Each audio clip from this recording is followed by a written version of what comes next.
इन 3 दिनों में जो हम लोगों ने अगली योजना बनाई उस पर हम खरे उतरे। ऐसा आशीर्वाद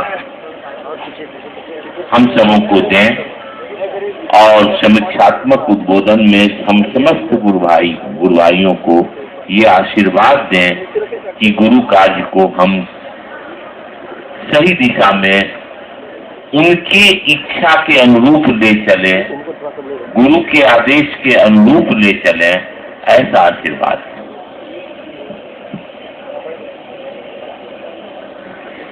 विषय तो अभी साहब के लिए था, जिस पर रात ही हो गया था।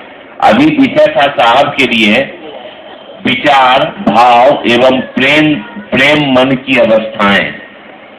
ये विषय रात में ही साहब बोले, जो लोग सुने होंगे साहब इस पर प्रकाश डाल चुके हैं, इसलिए मैं विषय से नहीं बांधना चाहूंगा, मात्र समीक्षात्मक उद्बोधन में आशीर्वचन चाहता हूं कि हम लोग गुरु दिशा में चल जाए। सब तो बोल ही दिए, तो कब बोलना है? बैठो। ये 3 दिनों की चल रही कार्यशाला और उसका अब समाप्ति का काल। इस कार्यशाला के पीछे एक ही प्रयोजन था। आम सभा तो सरकारी नियमों के अधीन होती है, लेकिन कार्यशाला जो हुई है उसके पीछे एक ही प्रयोजन था कि हम आप उस शिव को जो सब जगह पूजा जाता है, वो गुरु भी है, इस बात की समझ लोगों में पैदा करें। सूचना तो लोगों को है कि शिव करो, सूचना देने भर से तो काम नहीं चलेगा, वो तो पहले से है। हम लोग चाहते हैं कि हम लोग दूसरों को समझाएं और ऐसा समझाएं कि वो शिव को अपना गुरु माने। सच मानिए तो इस पूरे कार्यक्रम का, 3 दिनों के कार्यक्रम का यही प्रयोजन था, यही प्रयोजन है और भविष्य में भी ऐसे कार्यक्रमों का प्रयोजन यही रहेगा। जहाँ तक व्यवस्था की बात, इतने लोग बोल चुके, इतना उत्तर भी हुआ, आप भी व्यवस्था को समझते हैं, जो जिनको आपने अपना पदाधिकारी चुना है, बनाया है, वो भी इस बात को समझते हैं। इसको जल्दी से जल्दी लागू करने की जरूरत है, इसको कागज के पन्ने से व्यवहार में लाने की जरूरत है, इसको अमल करने की जरूरत है। कतिपय शिकायत भी आई, शिकायत थी नहीं, वो शिकायत भी आई। उसको ऐसा मानना कि खुले मंच से शिकायत हुई है, ये खुला मंच नहीं है, ये कार्यशाला का मंच है और पूरे क्षेत्रों से चुने हुए लोग आए हैं जो शिव कार्य में रुचि रखते हैं, शिव कार्य में सजग हैं, तत्पर हैं। इसलिए ऐसा नहीं माना जाना चाहिए कि मंच से ऐसा कह दिया गया, वैसा कह दिया गया। ये तो घर की बात है, घर में तो सब तरह की बात होती है, इसका खराब या बुरा नहीं माना जाना चाहिए। और गलतियां तो होती हैं, वो हमसे हो या आपसे हो, गलतियां तो होती हैं। गलतियां बहुत महत्वपूर्ण नहीं है, गलतियों को हटा लेना ज्यादा महत्वपूर्ण है। गलती तो आदमी है तो करेगा। शिव के कार्य के लिए शिव को नहीं लाया जा सकता। महादेव के काम के लिए महादेव दूसरों के गुरु हो जाएं, एक एक आदमी उस शिव से जुड़ जाए, इस काम के लिए तो महादेव को ढूंढ के नहीं लाइएगा।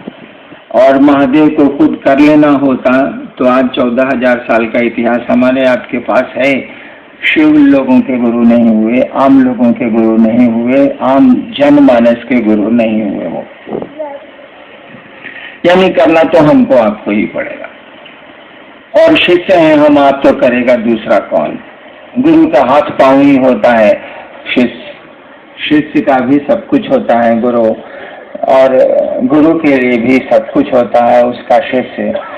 दोनों के मिलने से ये गुरु शिष्य की परंपरा चलती है।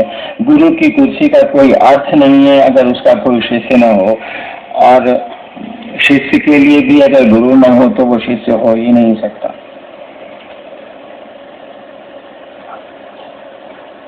एक दो लोगों ने कहा कि दूसरे देवी देवताओं का सम्मान नहीं किया जा रहा है, ऐसा कतई नहीं।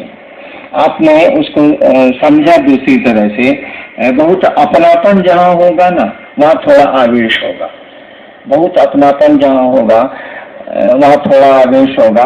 धीरे धीरे ये आवेश कम हो जाता है, लेकिन अपनापन बहुत बढ़ जाता है जब अपनापन होगा। अब मजनू को आप समझाए चले जा रहे हैं कि देखो लैला को छोड़ के बहुत सारी सुंदरियां हैं, बहुत अच्छी अच्छी लड़कियां हैं, तुम उनसे मोहब्बत कर लो। मजनू नहीं समझेगा, वहां उसका अपनापन है कि कोई आदमी महादेव को अपना समझता है, अपने गुरु को अपना समझता है, शिव को अपना समझता है, वहां उसका अपनापन खड़ा है। और शिव के साथ जो जगत में व्यवहार हुआ है, जनमानस में व्यवहार हुआ है, सम्मान भी दिया गया है, लेकिन और क्या क्या हुआ है थोड़ा नजदीक आ जाइए तो मालूम हो जाएगा। आपका चप्पल कितना घिसा पिटा है आपको पता रहता है, इसीलिए कि आपका चप्पल कितना साफ है कितना गंदा है हमको आपको पता रहता है, क्योंकि हमारा कपड़ा है। ठीक उसी तरह से जिस दिन ये मन समझने लगेगा कि वह महादेव मेरा है, उस दिन उसके बारे में बहुत सारी चीजों का आपको पता चलेगा। कहीं दुख भी होगा, कहीं प्रसन्नता भी होगी। जब आपकी समझ बढ़ेगी तो बहुत सारे बिंदुओं पर लगेगा कि यहाँ अन्याय हुआ है, बहुत सारे बिंदुओं पर लगेगा कि यहाँ न्याय हुआ है। जब लगेगा कि अन्याय हुआ है तो थोड़ा आवेश आएगा, जब लगेगा कि न्याय हुआ है तो थोड़ी खुशी होगी। इसलिए इन चीजों को समझने की जरूरत है। इन चीजों पर बहुत ज्यादा दिमाग दौड़ाने की जरूरत नहीं है। आदमी के रूप में हमको आपको सबका सम्मान करना सीखना चाहिए, वो ठीक। लेकिन अपनापन होता है, वो जैसा भी है उसी का है। मैंने एक बार कहा था ना कि मेरा महादेव जैसा भी है मेरा, वो मांस का लोथड़ा हो, वह ईश्वर हो, वह काला हो, वह गोरा हो, या कुछ भी हो, मेरी बात है, मेरा महादेव। इसमें भाई साहब आप क्यों खराब आपको लग रहा है? मेरा महादेव। इन चीजों का बहुत मानी नहीं है। और जितनी भी आपको लगता है कि गड़बड़ियां हैं, जितना भी आपको लगता है कि असुविधाएं हैं या लोगों के आचरण आपके मन के अनुकूल नहीं है, ये सारी बातें आपके गुरु को समझ में आती हैं। ऐसा कुछ भी नहीं है जो शिव नहीं जानते हैं, ऐसा कुछ भी नहीं होगा जो शिव की जानकारी में हो सकता है, ऐसा कुछ भी नहीं। हमको आपको लगता है ऐसा, वह महादेव को भी लगता है, आपके गुरु को भी लगता है। तब भी उन्होंने कुछ कहा नहीं, चुप रह गए वो। हम आप क्या करेंगे, क्या करते हैं, क्या करना चाहिए, सब मालूम है उस शिव को। तब भी वो कुछ बोले नहीं, कुछ उन्होंने कहा नहीं, केवल इतना ही कहा, जाओ दूसरों को समझाओ, दूसरों को समझा के शिव शिष्य बनाओ। समझाओ तो उन्होंने नहीं कहा, उन्होंने कहा कि जाओ दूसरों को शिव शिष्य बनाओ और दूसरों को यही काम करने को कहो।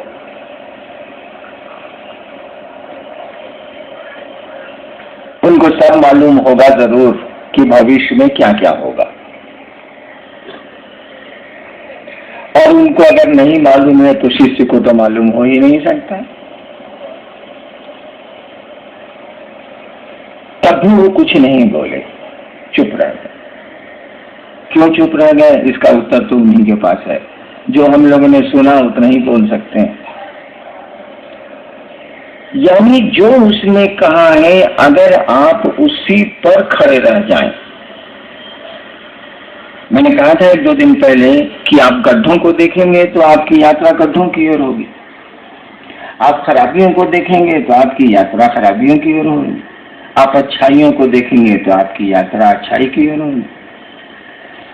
तो जो गुरु ने कहा उस पर नजर रखिएगा, उस पर चलने की मंशा रखिएगा, उस पर चलने की कोशिश करिएगा, तो आप देखेंगे धीरे धीरे धीरे धीरे सारी चीजें ठीक हो रही हैं, ठीक हो जाएंगी। याद करिए, आज से 20 साल पहले, 15 साल पहले बिहार में जब शिव शिष्यता शुरू हुई थी तो कितनी तरह की बातें आई थी। किसी ने 13 सूत्र बनाए, किसी ने 21 सूत्र बनाए, किसी ने 2 सूत्र बनाए, किसी ने कुछ किया, किसी ने कुछ किया, किसी ने कुछ किया।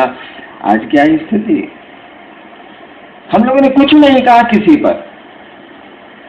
जो गलत थे वो खुद ही अलग होते चले गए, जो सही थे वो खुद ही सटते चले गए। हम लोगों ने कुछ नहीं कहा, किसी का विरोध नहीं किया, लेकिन चीजें सुधरती चली गई। कितना बहुत कुछ सुंदर हो गया है शिव शिष्यता में। बहुत कम जगह गड़बड़ियां हैं और वो गड़बड़ियां भी खत्म हो जाएंगी अगर उन गड़बड़ियों पर आप ध्यान नहीं देंगे।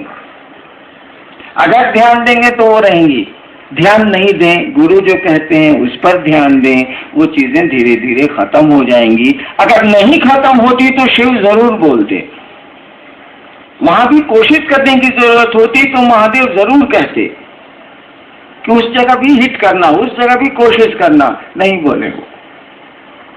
ऐसे ही उसको गुरुओं का गुरु नहीं कहा जाता है, ऐसे ही वो गुरुओं का मालिक नहीं बना हुआ है जिसके एक वाक्य से संसार की चीजें शिव की ओर घूम सकती हैं, उसी का नाम है महादेव। एक वाक्य उसने कहा, जाओ दूसरों को शिव का शिष्य बनाओ। इतनी सी बात आपको पता हो या नहीं हो, संसार की सारी सिद्धियां इसी आदेश में है, संसार का सारा भोग इसी आदेश में है। शिव ने ही कहा है, इसकी परिधि के बाहर कुछ भी नहीं, कुछ भी नहीं। और होता तो वो जरूर बोलते, और हम लोगों ने तो अपने जीवन में देखा उसके बाहर कहीं कुछ नहीं। संसार की कोई सिद्धि उसके बाहर नहीं है, कोई समृद्धि उसके बाहर नहीं है, कोई सुख उसके बाहर नहीं है, कुछ भी उसके बाहर नहीं है। आध्यात्म जैसी दुनिया उसमें सिमट गई है, बिल्कुल एक मुट्ठी में आ गई है, मात्र उसकी एक पंक्ति में। गुरु इसको कहते हैं, ये है महादेव। और उसने कुछ कहा ही नहीं, बिल्कुल हल्की बात कही कि जाओ दूसरों को शिव से बनो, और कुछ कहा ही नहीं, बहुत मामूली बात कही। लेकिन जब इसमें आप घुसते हैं, मास्टर वही ना है जो बच्चे को कहे कि कुछ नहीं है बहुआ, कुछ नहीं है, एकदम हल्का है, खाली गुड़वा इधर से उधर करो ना, साला उसी में सब हो जाता। बढ़िया मास्टर तो आपको पहले बताएगा नहीं कि बहुत आगे बहुत गहराई है या कठिनाई है, वो तो जान ही रहा है कि कम पानी में तैर रहा है, धीरे धीरे वो ज्यादा पानी को भी तैरिए जाएगा ही। लेकिन मैं पहले कम पानी में तैरना सीखे तो आप बुझे कि 2 तरीके। टॉप में हमको महादेव सिखा रहे हैं तैरना, जीना, आगे तालाब भी है, उसके बाद समुद्र भी है, और तब आपको कोई दिक्कत नहीं है, आप पार कर जाएंगे क्योंकि तब में आपने तैरना सीख लिया। हमने तो यही पाया है कि शिव ने जो कहा बड़ा आसान सा लगा, अब उतना ही भारी लगता है, उतना ही कठिन लगता है। लेकिन क्या करिएगा, गुरु का आदेश है, हमको आपको करना है। हम लोग क्या कर सकते हैं? जो उन्होंने कहा है हमको आपको करना है। और व्यवस्था और सुरक्षा और भोजन और ये बहुत मानी नहीं रखते। ठीक है, लौकिक दृष्टिकोण से आप लोग बात कर रहे थे, मैं सुन रहा था, इसका बहुत अर्थ नहीं है। सब कुछ हम लोग अपने माथे ले लेंगे तो कुछ तो शिव करेंगे, कुछ तो महादेव को करना होगा, कुछ उनके भी हिस्से छोड़ दीजिए कि वो कुछ करें, थोड़ा करें। तो सुरक्षा बहुत मानी नहीं रखती है, गड़बड़ियां बहुत माने नहीं रखती है, और व्यवस्था बहुत माने नहीं रखती है। ये लौकिक दृष्टिकोण से गलत है, इसीलिए लौकिक समाधान पर आप बात कर रहे थे। ठीक है, बात होनी चाहिए कि लौकिक मामला है तो लौकिक समाधान ढूंढे जाने चाहिए, लेकिन आपका लोक भी परलोक से ही चलता है भाई साहब। आपका हमारा लोक भी परलोक से ही चलता है। हमारा जीवन, हमारी सांसें, हमारा आना, हमारा जाना, हमारा रहना लोक से निर्धारित नहीं है। हम आप बैठ के किसी के, इतने आदमी हैं किसी के जीवन को नहीं बचा सकते। बहुत कठिन है। देखिए फिर इतने लोग हैं, इतनी शक्तियां हैं, सब टुकड़े टुकड़े में शक्तियां बैठी हैं उस शिव की, कुछ नहीं कर सकते। यानी हमारा आपका ये जीवन भी वहीं से चलता है, दिखता है लोक में, लेकिन इसके पीछे जो ऊर्जा आई है, जो शक्ति काम कर रही है, वो हमारे आपकी आंखों से नजर नहीं आती। वो परलोक की है, दूसरे लोक की। तो लौकिक रूप से जो व्यवस्थाएं जरूरी है हम आप जरूर करेंगे, और हमको आपको करना चाहिए। क्योंकि लोक में हम रहते हैं, इस दुनिया में हम रहते हैं, तुरंत आरोप और आक्षेप हम पर आप पर लगेंगे। तुरंत लोग कहेंगे कि ऐसा हुआ, ऐसा हुआ, ऐसा हुआ। इससे तो बचना ही पड़ेगा। लेकिन अगर महादेव का आदेश आप ठीक से करते हैं तो ये आरोप नहीं लगेंगे। आपको महादेव ने कहा दूसरों को शिव शिष्य बनाओ, अब आप शराब पी के मंच पर जाइएगा, लोग कहेगा दारू पिए हुए हैं, साला क्या बोले। देखिए गुरु का आदेश आपको गड़बड़ा रहा है। उन्होंने कहा दूसरों को शिव शिष्य बनाओ, वो कहेगा कि नहीं साहब कौन सी बोलेगा, शिव शिष्य बनाओ, ऐसा अपने दारू पी के बैठा हुआ। देखिए आपको गुरु का कार्य करने में संयम बरतने की जरूरत हो गई। आप गंदा रहेंगे, बहुत गंदा रहेंगे, लोग कितना गंदा रहता है, देह बसा रहा है, साला इसके बगल में क्यों बैठेगा, चलो हटो, फिर शिव से नहीं बनेगा। बहुत सारी बातें मैंने अपने जीवन में देखा है कि बहुत कुछ संयम खुद ब खुद हमको आपको करना पड़ता है गुरु कार्य के लिए, और महादेव ने कुछ नहीं कहा। आज से 15 साल पहले कार्यशाला हुई थी तो लोगों ने प्रस्ताव दिया था कि शिव शिष्यता में अनुशासन लागू किया जाए। शिव शिष्यता में अनुशासन लागू किया जाए। तो मैंने कहा था कि कोई अनुशासन शिव शिष्यता में लागू नहीं किया जाएगा। महादेव का काम करने वाले लोग खुद ही अनुशासित हो जाएंगे।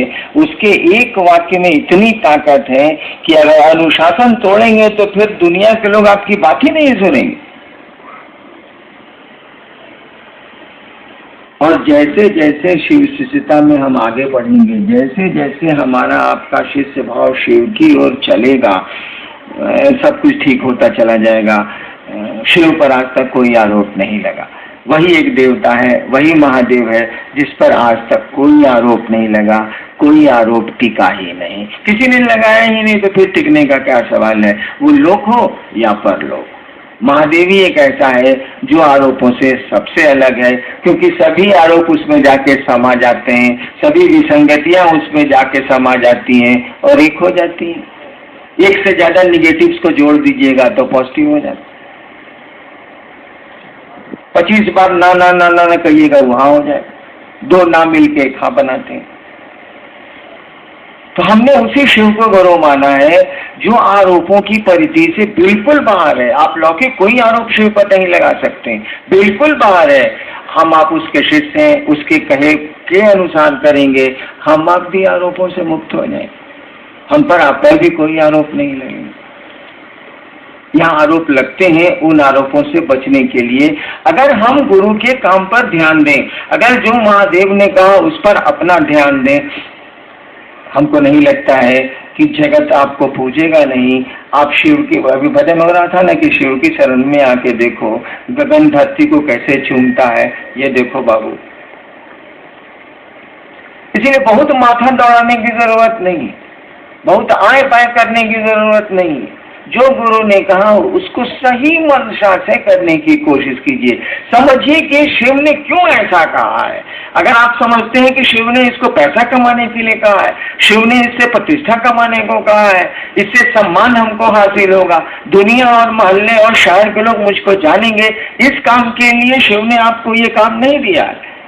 उन्होंने इस काम के लिए दिया है कि दूसरों के मन में उस शिव के गुरु स्वरूप को बैठाओ ताकि वो शिष्य बन सके और शिव की ओर अपना शिष्य भाव दे सके। बाकी काम गुरु का है, गुरु करेंगे। क्योंकि आपके गुरु ने आपको ये अधिकारी नहीं दिया कि आप महादेव से पूछिए कि हम शिष्य बने हैं कि नहीं बने हैं, ये तो आदेश दिया नहीं। उन्होंने कहा दूसरों को बताओ, दूसरों को समझाओ। आप इतना पूछ सकते हैं कि दूसरों को कैसे समझाएं, ये पूछ सकते हैं आप, लेकिन अपने कैसे समझें ये आप नहीं पूछ सकते।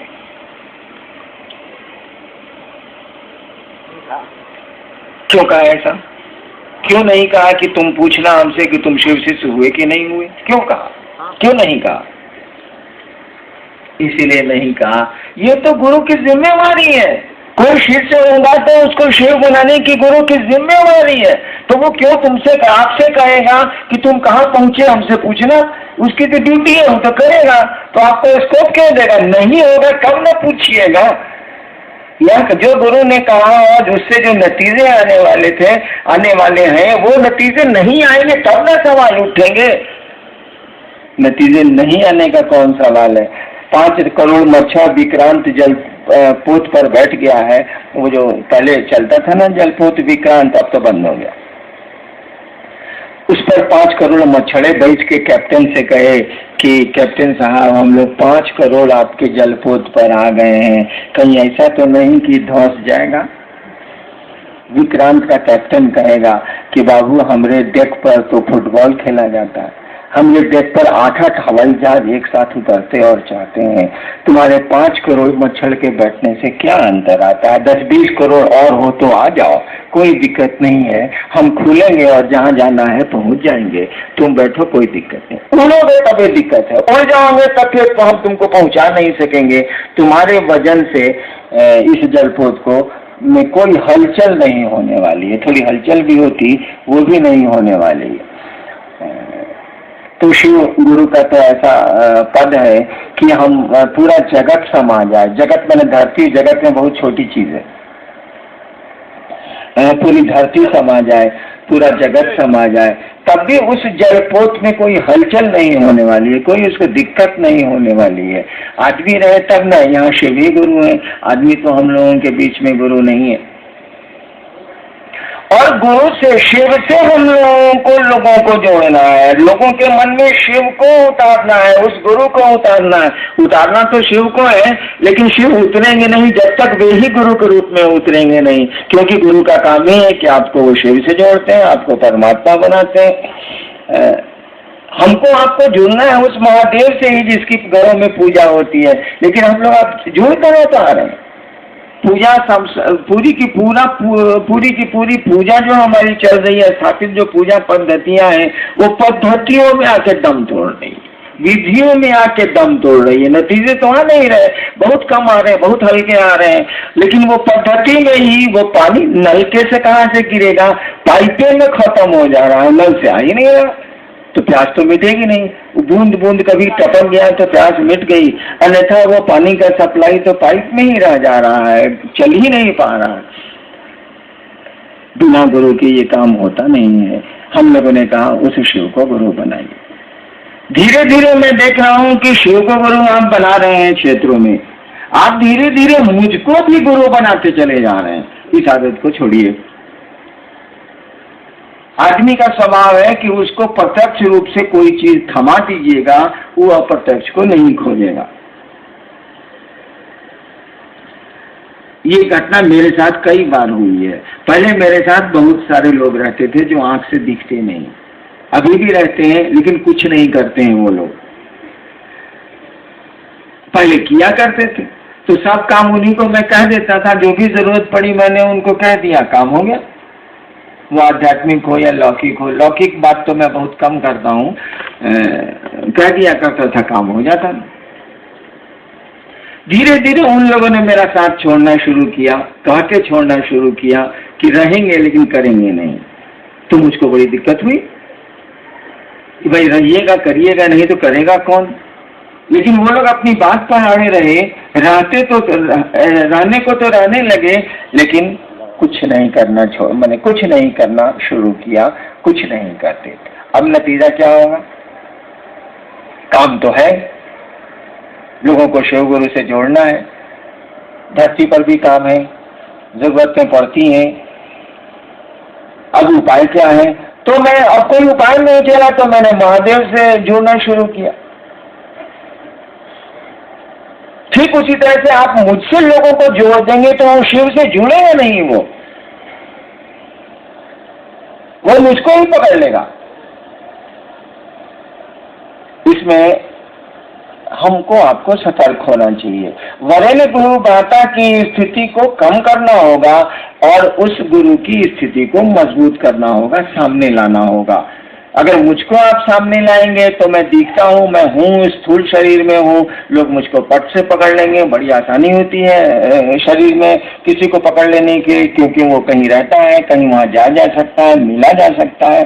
शिव से जुड़ना थोड़ा आदमी को अकबक लगता है, क्योंकि वो शरीर में नहीं है, उनसे जुड़ना एक लंबी यात्रा है, इसीलिए आदमी उसको जल्दी पकड़ता नहीं है। हम आप भी अगर इस धरती पर शिव का झंडा लहराने आए, शिव गुरु पद से लोगों को जोड़ने आए हैं, तो हमको आपको उस शिव को आगे करना होगा, उसी को सामने करना होगा, अपने पीछे होना होगा, आपको भी पीछे होना होगा, हमको भी पीछे होना होगा। पीछे होंगे तभी उसको आगे हम कर सकेंगे, अन्यथा वही पीछे हो जाएगा, हम ही आगे हो जाएंगे, आप ही आगे हो जाएंगे। इसीलिए क्षेत्रों में भी आप शिव के गुरु स्वरूप को स्थापित करने की कोशिश करिए। मैं नहीं चाहता कि मेरा नाम नहीं लीजिए, लेकिन पूरी चर्चा में मेरा एक बार नाम ले लीजिए, काम बहुत है। लोग ऐसे ही पूछेंगे कि किसने इसको शुरू किया, मुझको हटाना चाह के भी आप हटा नहीं सकते, तो साटना क्यों चाहते हैं? जब किसी चीज को हटा के भी हटाया नहीं जा सकता तो उसको साटने की कोशिश क्यों की जा रही है भाई साहब? जो चीज आपको जिंदगी में हासिल होनी है उसके लिए प्रयास क्यों करते हैं भाई साहब? एक आदमी ने पटने में मुझसे कहा कि जी मन करता है कि हम आत्महत्या कर लें। वो आदमी यहाँ बैठा हुआ, 15-20 साल पहले की बात है कि उस आदमी ने हमसे कहा कि जी एकदम परेशानी, जगत की दुनिया, जगत है, दुनिया है, आत्महत्या कर लें। मैंने कहा था अगर आत्महत्या नहीं करिएगा तो मरिएगा नहीं क्या? भाई मरेगा तो सब कोई इस दुनिया में है। तो भाई जो काम होने है उसको आप कहाँ कर रहे हैं? दूसरे को करने दीजिए। हमको आपको वहां से जाना है तो आप कोशिश जाने की कहाँ कर रहे हो? तो ले ही जाएगा, जाना नहीं भी चाहिएगा तब वो ले जाएगा। तो अपनी जान क्यों हट रहे हैं भाई? क्यों आत्महत्या करना चाह रहे हैं आप? क्योंकि आपकी हत्या तो होने वाली है, भले वो हत्या कानून में हत्या नहीं हो, मौत उसको भले कह दीजिए आप, लेकिन हमको आपको तो यहाँ से हंता योग तो ही ले रहे हैं, मरना तो ही ले। तू कमाओ काहे कर रहे? आप जब भी शिव से अपने को जोड़ेंगे, जब भी आप शिव गुरु से अपने को जोड़ेंगे, आज तक तंत्र का नियम रहा है, आज तक पूजा का नियम रहा है। भारतवर्ष बहुत होशियार देश है ये, इसने जिसको भी परमानेंट करना चाहे उसको शिव से जोड़ा है। जिस देवी को इसने चाहा कि ये देवी बनी रहे उनको शिव से जोड़ दिया गया। जिनको कम जोड़ा गया वो धीरे धीरे मिट गई, जिनको पूरी तरह शिव से जोड़ा गया वो है, आज भी है, एक बलि है शिव से वही, क्योंकि वही शिव सत्य है, वही सुंदर है। सत्य का मानी होता है जिसमें कभी कोई परिवर्तन नहीं होता है। सत्य शब्द का अर्थ होता है तो हलंत कहिए या यह कहिए, वही सत्य है, वही परमानेंट है, वही अस्थाई है, और कुछ भी यहाँ अस्थाई नहीं है। जब भी किसी को शिव से आप जोड़ेंगे वो चीजें अस्थाई होती चली जाएंगी। आप शिव का काम करते हैं, लोगों को शिव से जोड़ते हैं, उसके गुरु पद से जोड़ते हैं, धीरे धीरे आप अस्थाई होते चले जाएंगे। तो इसके लिए कोशिश कहाँ कर रहे हैं बापा? इसके लिए चेष्टा कहाँ कर रहे हैं? जो चीज मिलने वाली है उसके लिए हाया है क्या हो रहा है? आप शिव से जुड़ेंगे, प्रतिष्ठा आपको कोई देने से रोक नहीं सकेगा, सम्मान कोई देने से रोक नहीं सकेगा। सांप जब जहर रखता है और टेढ़ा चलता है और गलती से शिव मंदिरों की नालियों से शिवलिंग पर चला जाता है, अरे वो पूजा जाता है, लाठियां नहीं खाता, अक्षत और फूल दिए जाते हैं, दूध दिया जाता है उसको, जबकि वह नाली का सांप है, सड़कों का सांप है, गलती से भूल से घूमते घूमते वह शिव मंदिरों की नालियों से शिवलिंग तक चला गया है। जनमानस उसकी पूजा करता, और वही शिव मंदिरों से जब बाहर निकल जाता है तो लाठियां मिलती हैं, लोग मारते हैं और शिवलिंग पर उसकी पूजा करते हैं। बक्सर के प्रोग्राम में मैं गया था, दीदी भी आपकी थी, मैं चलने लगा तो 6-7-8 साल पहले की बात, 10 साल, मैं चलने लगा तो प्रेस वालों ने मुझको घेरा।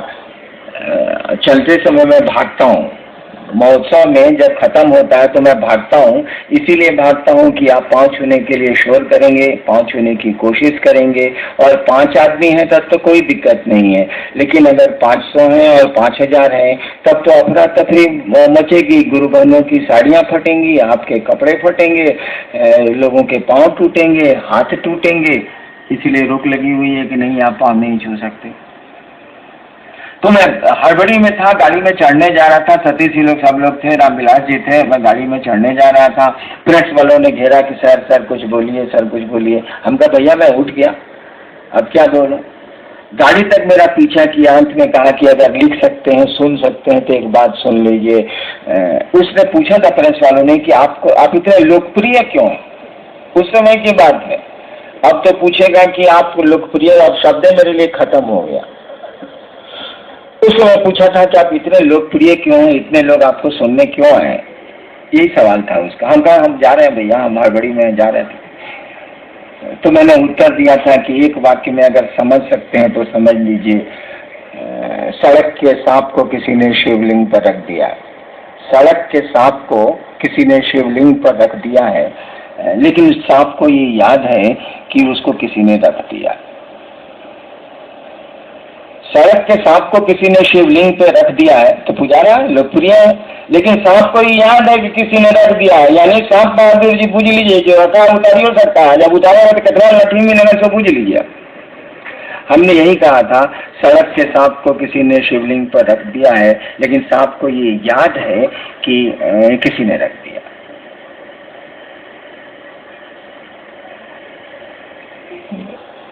तो सम्मान तो हम लोगों के पीछे पीछे चल रहा, उसकी कोशिश क्या, उसके लिए प्रयास क्या, वो चाहिए उसको आपको हटाना कि हटाइए हटाइए हटाइए, हटेगा नहीं आपसे। शिव के साथ सटे हैं, शिव के साथ दूसरों को सटा रहे हैं। सम्मान आप चाहिएगा, दुनिया चाहेगी तब भी नहीं हटा सकेगी। आप उल्टा उससे जुड़ने का प्रयास करते हैं, जो चीज होने वाली है उसी को करना चाहते हैं। नहीं भी करिएगा तो होगी, और उसको रोकिएगा तब भी होगी, क्योंकि शिव की बात आप कर रहे हैं, उनके गुरु स्वरूप की बात कर रहे हैं। सम्मान तो आपके साथ सटा हुआ है, उसके लिए कोशिश क्यों करते हैं, उसके लिए चेष्टा क्यों करते हैं? एक समय आएगा कि सम्मान आपको मिल जाएगा। अभी ही बहुत सारे गुरु भाई हैं जिनको मोहल्ले वाले नहीं जानते थे, अब जिलों से बाहर राज्य वाले उसको जानते हैं। देखिए सम्मान मिल रहा है कि नहीं मिल रहा है। वो चाहता नहीं है तब भी मिल रहा है, और चाहता है तब तो सारा महादेव के चले नहीं, वो समझता ही नहीं। तो हमको आपको वही करना है जो हमारे आपके गुरु ने कहा, और उसकी मंशा, हमारे आपके करने की मंशा वही होनी चाहिए जो गुरु चाहते हैं।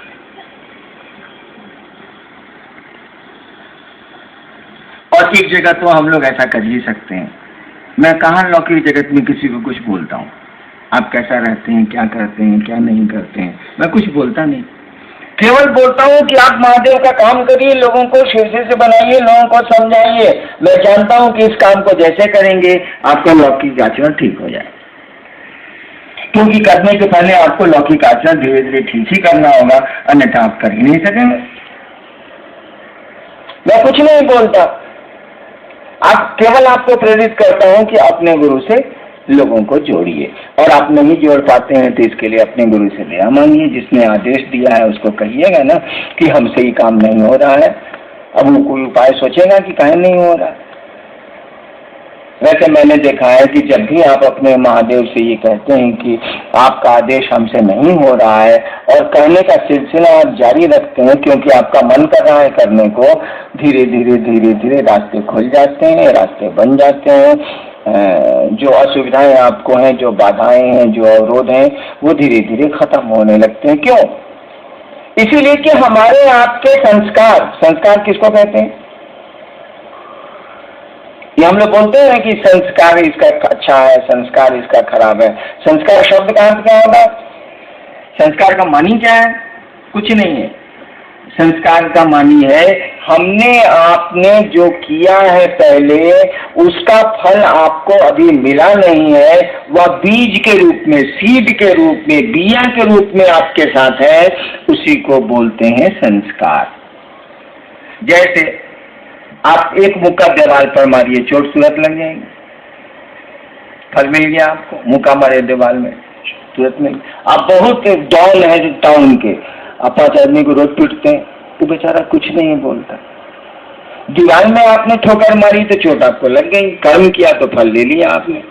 लेकिन आप बहुत बड़े डॉन है शहर के, रोज 5 आदमी को 5 रुपये मारते हैं, वो बेचारा गरीब है, कमजोर है, कुछ नहीं बोलता। इसके भी तो फल आपको मिलेंगे भाई साहब। तुरंत तो नहीं मिले इसीलिए कि डॉन है आप, तुरंत तो नहीं आपको कर्म का फल मिला, लेकिन ऐसा तो नहीं है कि नहीं मिलेगा, मिलेगा। तो जब तक नहीं वह फलता है पेड़, वह बिया जब तक अंकुरित नहीं होता है, इसी स्थिति को बोलते हैं संस्कार। जब कर्म फल फल जाएगा तो खत्म हो गया, उसको संस्कार नहीं बोलते। तो कर्म फल जब फलित होगा तो जो दिखेगा लोग कहते हैं देखो इसका संस्कार अच्छा नहीं है, कुछ नहीं हुआ है, कर्म फल का बिया फलित हुआ है, इसीलिए आप पर आरोप अब लग रहे हैं, आप ऐसा करते हैं, आप ऐसा करते हैं, आपका संस्कार एकदम खराब हो गया। किसी को आप कहते हैं इसका संस्कार बहुत बढ़िया है, कुछ नहीं हुआ है, पूर्व जन्म का बिया या पहले का की कमाई आपकी फलित हो रही है, जिसके चलते आपको समाज एक ओहदा दिए हुए हैं, आपको इज्जत दिए हुए हैं, लोग कहते हैं कि इसका संस्कार बहुत अच्छा है। वही कर्म फल के जो बीज हमारे आपके हैं ना, वे ही हमको आपको शिव की ओर नहीं चलने देते, क्योंकि वही शिव जगत की इच्छा से हमारे आपके रूपायित हुआ है। तो जगत में आने के चलते, जगत के आकर्षण के चलते जो हम कर्म करते हैं, तुरंत फल जिनके नहीं मिलते हैं, वो तो सीड रहते हैं दिया के रूप में, और दिया आपको दर्द नहीं देता है। पीपल का बीज, बरगद का बीज राई के दाने के बराबर होता है, कुछ नहीं है उसमें, मसल दीजिए खत्म हो जाएगा। लेकिन अगर सही वातावरण मिल गया, सही जमीन मिल गई, सही मौसम मिल गया, तो क्या होगा? वही बरगद का छोटा सा राई के दाना बराबर एक छोटा सा दिया विशाल वृक्ष बनता है, इतना विशाल कि हाथियों को उसमें बांधा जाता है, और पेड़ को पता भी नहीं चलता कि मेरे जड़ों में 10-10 हाथी बांधे गए। लेकिन उसी का बिया मसल दीजिए खत्म हो जाएगा, उसका अस्तित्व मिट जाएगा। तो हमारे आपके संस्कार हमको आपको शिव की ओर नहीं चलने देते, वे रोकते हैं, क्योंकि हम लोगों ने जगत के आकर्षण में जीना सीखा है, पहले भी जीते रहे हैं, जीना सीखा है। जगत में का आकर्षण हमारे आपके मन में है, शिव का आकर्षण पकड़ाने की स्थिति नहीं है, वैसा माहौल नहीं मिल रहा, बस सीध है। शिव के आकर्षण का बिया सबके पास है, होना ही होना है, नहीं कैसे होगा। मैं इसकी व्याख्या भी कर सकता हूँ, दिया है हम लोगों के पास, लेकिन न हवा ठीक मिलती है, न पानी ठीक मिलता है, न मौसम ठीक मिलता है, तो दिया अंकुरित ही नहीं होता, दबा ही रह जाता है, झाड़ियाँ उग जाती है, जिसको सही में उगना चाहिए था पौधे को, उगता ही नहीं है, पानी नहीं है, हवा नहीं है, मौसम नहीं है। आध्यात्मिक परिवेश होगा तब ना अध्यात्म का बिया पनपेगा, परिवेश ही नहीं है, कोई समझाने वाला ही नहीं है, कोई बताने वाला ही नहीं है, कोई प्रेरित करने वाला ही नहीं है, और इसीलिए महादेव ने कह दिया जाओ दूसरों को समझाओ। सीड उनके पास है, सीड सबके पास है, बिया सबके पास है। अनुकूल वातावरण दोगे, अनुकूल पानी दोगे, अनुकूल हवा दोगे, अनुकूल मौसम दोगे, तभी ना वो बिया पनपेगा, अंकुरित होगा। अन्यथा कैसे अंकुरित होगा? पड़ा रहेगा, बहुत ज्यादा स्थितियां खराब हुई तो सड़ जाएगा।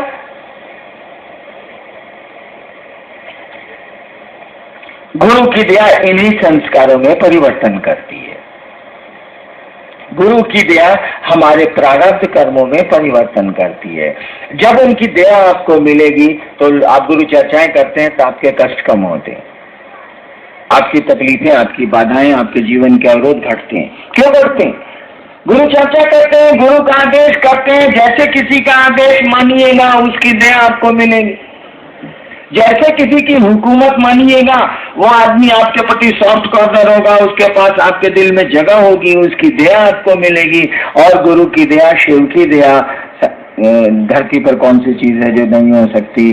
किम न सिद्धते भूतले, शिव अगर चाहे तो इस संसार में क्या है जो नहीं हो सकता। धीरे धीरे हमारे कर्म फल के बीज दग्ध हो जाते हैं, जलने लगते हैं, फिर अंकुरित नहीं होते तो आपकी बाधाएं कम हो जाती हैं, अवरोध कम हो जाते हैं। दिया तो रहता है लेकिन पेड़ नहीं बनता। तो आप उनसे दया मांगने की मानसिकता में जाएंगे, उनके आदेश को करने की मानसिकता में जाएंगे, और आपसे नहीं होगा तो छटपटाएंगे आप। किसी का जीवन बचाना चाहते हैं, आपका प्रिय है और बचा नहीं पा रहे हैं तो छटपटाएंगे आप, रोएंगे आप, चिल्लाएंगे आप।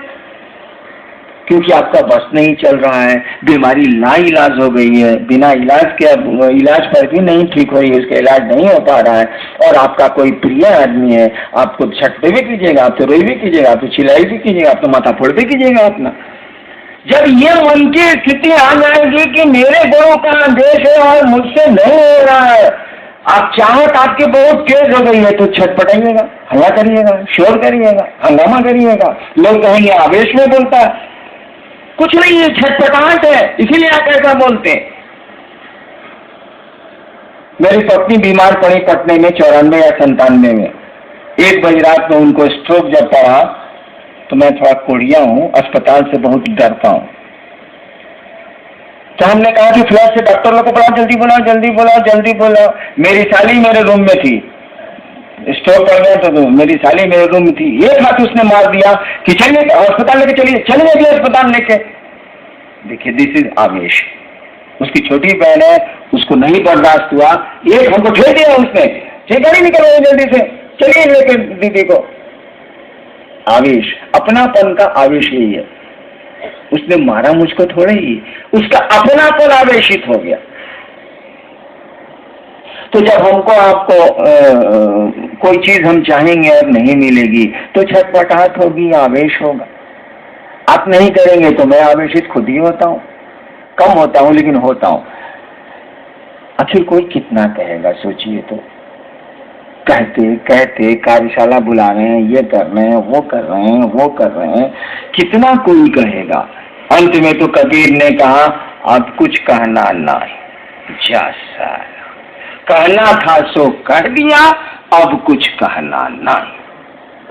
बैठा दरिया मान, साला नदी के बीच में हम बैठ गए, साला आओ चाहे जाओ, एक आई दूजी गई, बैठा दरिया माही, साला आओ चाहे जाओ, कहना था सो कह दिया, अब कुछ कहना नहीं। यहाँ भी कभी आवेशित है, कह रहे हैं कि साहब कहना था सो कह दिया, अब कुछ कहना नहीं। एक आई दूजी गई, बैठा दरिया माही, नदी में बैठिएगा तो क्या होगा, लहरें आएंगी और जाएंगी। तो आदमी आवेशित हो जाता है, कहते कहते थक जाता है, तब भी आप नहीं समझते हैं, उसके प्रिय का काम आप नहीं करते हैं जो आपका प्रिय होना चाहिए, तो आवेशित तो हो ही जाएगा वो, उसमें उसका कोई दोष नहीं। हम आप भी होते हैं। आपका बच्चा बुखार से तड़प रहा है और ड्राइवर गाड़ी निकालने में देर कर रहा है, आप आवेश में तो आएंगे ही आएंगे, क्योंकि आपका बच्चा है। तो जब हम आप इस आवेश में आए, होना चाहिए आवेश रहित आवेश, चार्जलेस चार्ज होना चाहिए, लेकिन ये शिव को छोड़ के किसी को नहीं। कोई आवेश रहित आवेश रखता हो या उस शिव को छोड़ के, और एक देवी है महाकाली, इन दोनों को छोड़ के इस संसार के किसी देवता को नहीं है, किसी देवी को नहीं है।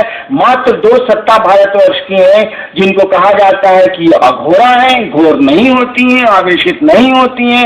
एक महादेव है और एक समय से परे की देवी है महाकाली। 2 ही देवता इस संसार में है, एक महाकाल खुद ही है और उनकी शक्ति महाकाली है। 2 ही देवता ऐसे हैं जो आवेश रहित आवेश उनके पास है, अन्यथा कोई भी संसार में नहीं है। हम आपकी गिनती तो, हम लोग तो आदमी है, कोई भी संसार में देवी देवता नहीं है जो घोर नहीं होता, आवेशित नहीं होता, उसको होना ही होना है। इसीलिए भारतवर्ष किसी देवी को अघोरा नहीं कहता है, किसी देवता को अघोरेश्वर नहीं कहता है, किसी भगवान को वो अघोरेश्वर नहीं कहता है।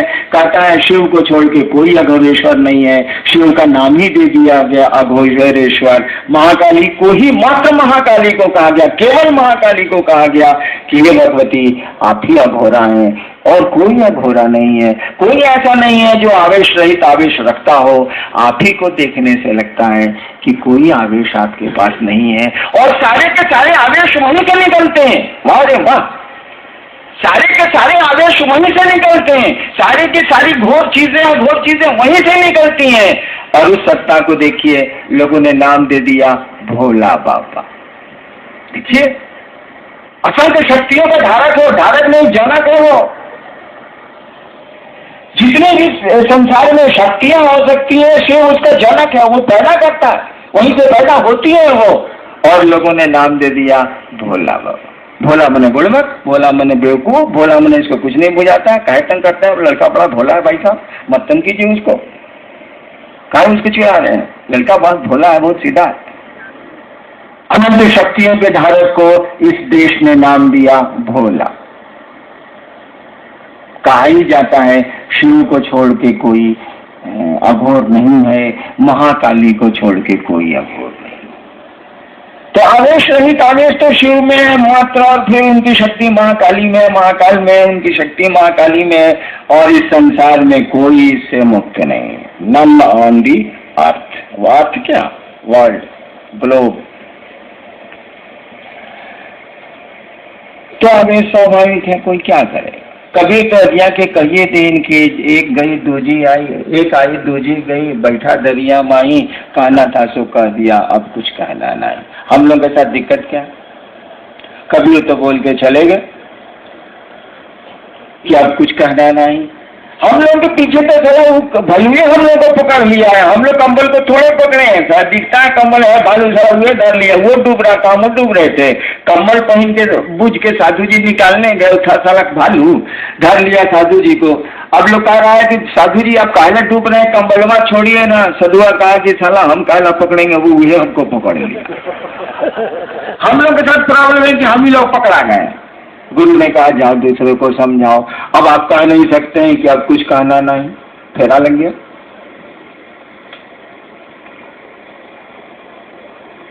जब आपके गुरु का ही आदेश है कि दूसरे को समझाओ, तो कभी बहुत सुंदर लगता हो, उनकी बोली उनकी बहुत अच्छी लगती हो, तो अच्छी लगने से क्या होगा? गुरु का आदेश है, समझाओ। भले वो कहें कि अब कुछ कहना नहीं। हम लोगों के साथ तो ऐसा नहीं है। जब तक आवाज चलेगी, जब तक शब्द है हमारे पास, जब तक हम बोल पा रहे हैं, तब तक कोशिश करेंगे समझाने की, समझाते रहेंगे। तो हम आप अगर गुरु का आदेश नहीं कर पा रहे हैं तो उससे दया लें, मंशा बनाए। हम लोग इतना शोर क्यों कर रहे हैं? गुरु चर्चा करिए, लोगों को शिव से बनाइए, गुरु चर्चा करिए, लोगों को शिव से बनाइए, इसीलिए कि आपकी चाहत पैदा हो, आपके भीतर ये इच्छा पैदा हो कि हम गुरु का कार्य करें, हम शिव का कार्य करें, ये इच्छा पैदा हो। इच्छा पैदा होने न दीजिए, इलाज तो हम लोगों के पास है ले। चाहत पैदा होने न दीजिए कि कोई आपका बीमार है जल्दी से ठीक हो जाए। किसी को अपना समझिए तो जरा, अपने मन में ये चाहत पैदा होने दीजिए ना कि महादेव का काम करना है, ऐसा मन से करना चाहते हैं, मन से करने जब चेला है तो करेंगे। महादेव का गुरु का काम चेला नहीं करेगा तो पब्लिक करेगी, गुरु का काम चेला करेगा। गुरु के हाथ पांव ही उसके शिष्य होते हैं और दूसरा कोई नहीं होता। उसकी पूरी दुनिया में गुरु की पूरी दुनिया में शिष्य शिष्य होते हैं और कुछ हो ही नहीं सकता। वह पिता होगा तो कोई उसका पुत्र होगा, लेकिन गुरु जब भी होगा तो उसकी दुनिया में शिष्य ही बसते हैं। डॉक्टर की दुनिया में रोगी ही बसते हैं, वकील की दुनिया में उसके क्लाइंट ही बसते हैं। हाँ, फिर किसी का बेटा होगा तो कोई उसका बाप होगा, लेकिन वकील होगा तो वकील शब्द ही जुड़ा हुआ है मुकदमे से, लोगों के मुकदमे लड़ने से। उसकी दुनिया उतनी ही भर है।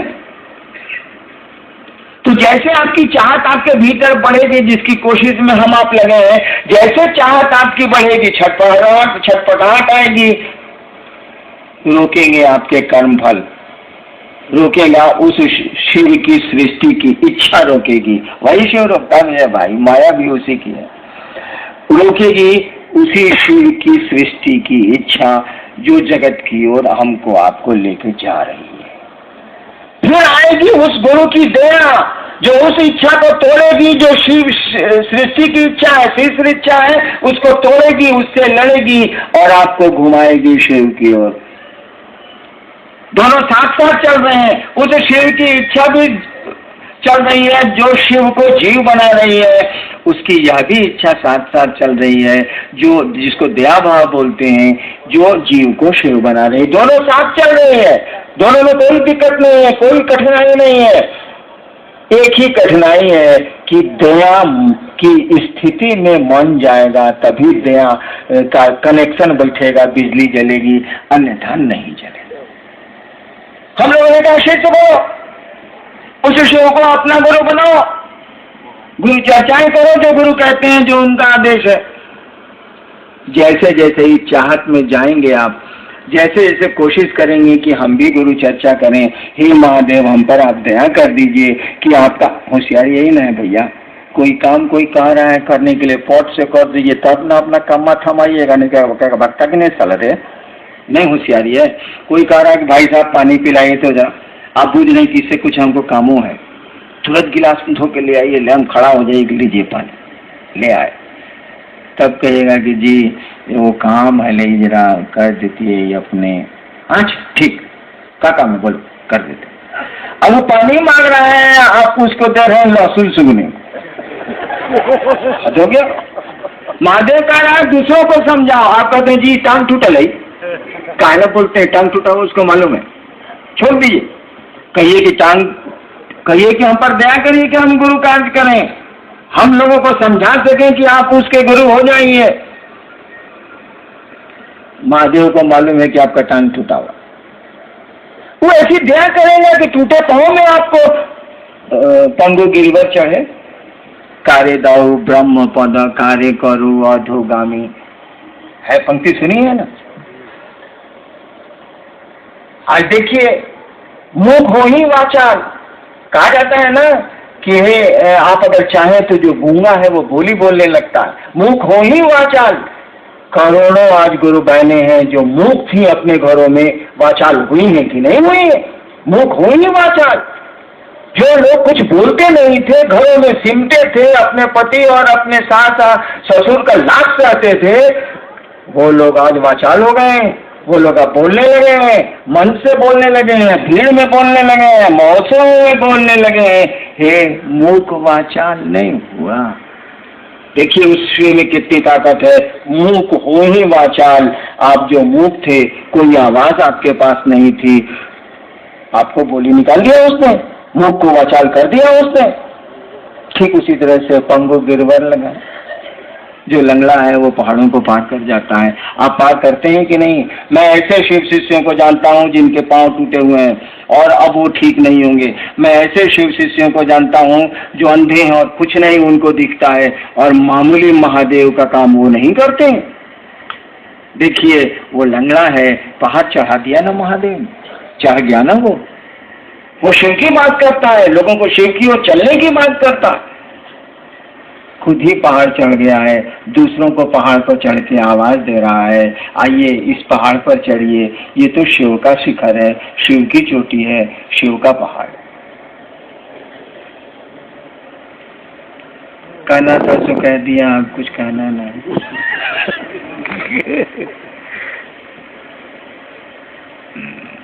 मुझको तो अच्छा लगा आपका आना, आपको मेरा आना अच्छा लगा कि नहीं लगा ये मैं नहीं जानता, लेकिन मुझको आपका आना जरूर अच्छा लगा। और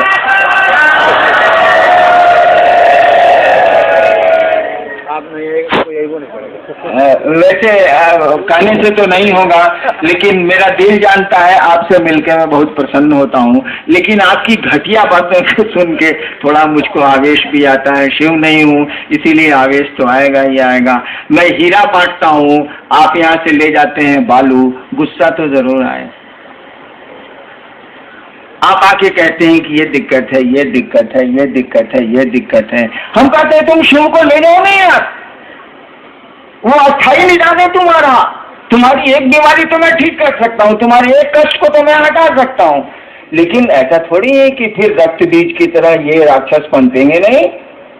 एक एक बूंद जैसे जैसे खून गिरेगा, रक्त बीज की तरह दूसरा राक्षस पैदा होगा। जीवन दे डरे को दंड। हम आप इस धरती पर आए हैं, कौन धरती पर सुख पाया जरा हमको बता दीजिए तो। कोई है? कोई नहीं है। एक बड़ी सुंदर कहानी है, मैं कभी कभी कहता था पहले, महाभारत खत्म हो रहा, 18 दिन का महाभारत खत्म हो रहा। भीष्म पितामह शरशैया पर लेटे हुए, उनको इच्छा मृत्यु थी, इसीलिए उन्होंने कहा था कि सूर्य जिस दिन उत्तरायण होंगे मैं अपना शरीर छोड़ूं। महाभारत खत्म हो चुका है, 7 आदमी जिंदा, 5 पांडव, सात्विकी और वो कौन, छोड़िए कहानियां मैं भूल जाता हूं। 7 आदमी जिंदा है। अर्जुन कह रहे हैं कृष्ण से, लाशें पड़ी हैं, जो चित्रण हम लोग के सामने किया गया, हम लोग क्या जाने, सारा महाभारत के समय में हम लोग कुकुर थे कि आदमी थे, क्या पता। अर्जुन कहते हैं कृष्ण से कि हे केशव,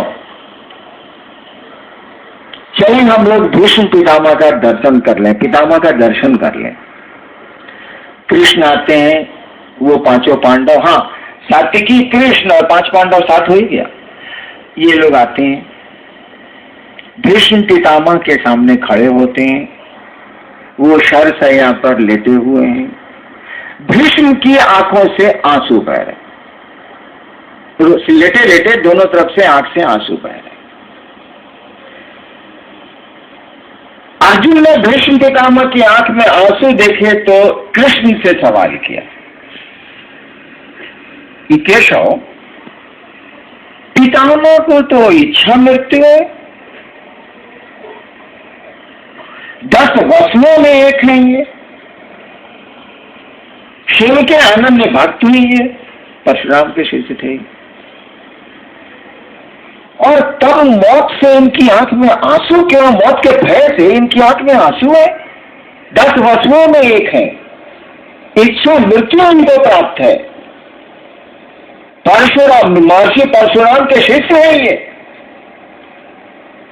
और तब मौत का भय इनको सदा रहा है, इनकी आंख में आंसू है।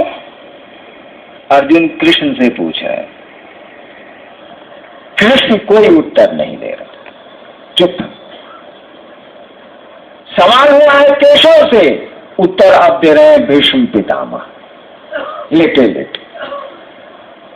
और भीष्म पितामह अर्जुन को उत्तर नहीं दे रहे हैं, अब कृष्ण को उत्तर दे रहे हैं। सवाल अर्जुन का केशव से है, केशव कुछ नहीं बोल रहे हैं, और भीष्म पितामह उत्तर दे रहे हैं अर्जुन को नहीं, कृष्ण को।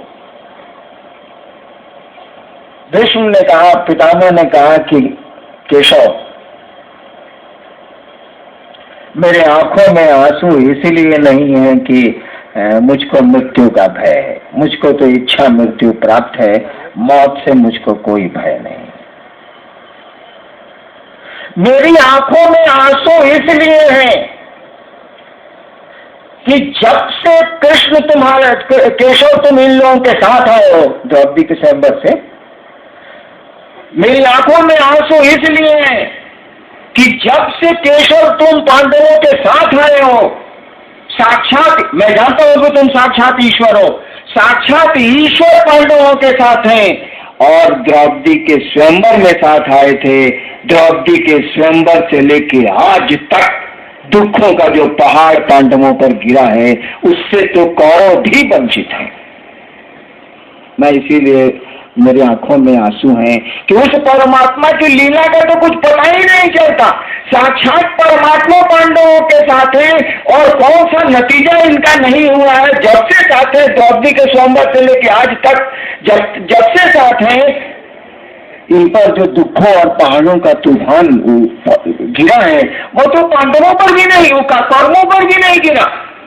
मेरी समझ में नहीं आता कि ईश्वर साथ में है, साक्षात केशव आप साथ में है, तब तो इनका सब नतीजा मुड़ गया।